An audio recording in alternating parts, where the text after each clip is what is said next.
નમસ્કાર, હું ઓજસ રાવલ. હમણાં જ એક ફિલ્મ જોઈને અમે બધા બહાર આવ્યા છે.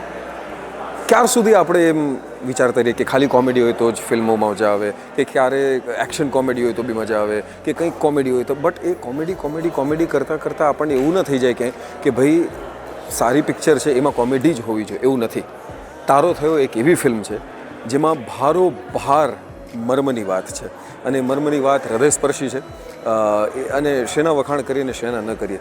સુંદર દિગ્દર્શનની સાથે પાવરતા કલાકારો, સારું લખાણ, અને એની સાથે સાથે એટલું સુંદર એનું ગીતાંકન હું કહીશ, કારણ કે બહુ જ સરસ ગીતો લખાયા છે અને એ કમ્પોઝ પણ બહુ જ સરસ રીતે થયા છે.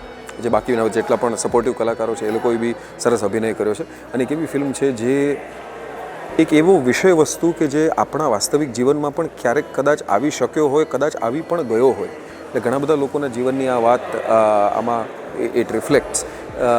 વધારે કેવું નથી કારણ કે એનું સસ્પેન્સ બહાર નીકળી જશે. But it is a film about a day to day life of possibly એનીબન. એ તમે હોઈ શકો, હું હોઈ શકું, કોઈ પણ હોઈ શકે, આપણા જીવનમાં આ થઈ શકે એવી એક ફિલ્મ. અને એક રિલેટેબલ વાતને, નોટ ઓનલી ધ પ્રોબ્લેમ પણ એનું સોલ્યુશન શું હોવું જોઈએ એ પણ આ ફિલ્મ એક સુંદર સહજ રીતે કહી જાય છે. તારો થયો. Best wishes, congratulations to the cast and crew for an amazing run. Congrats.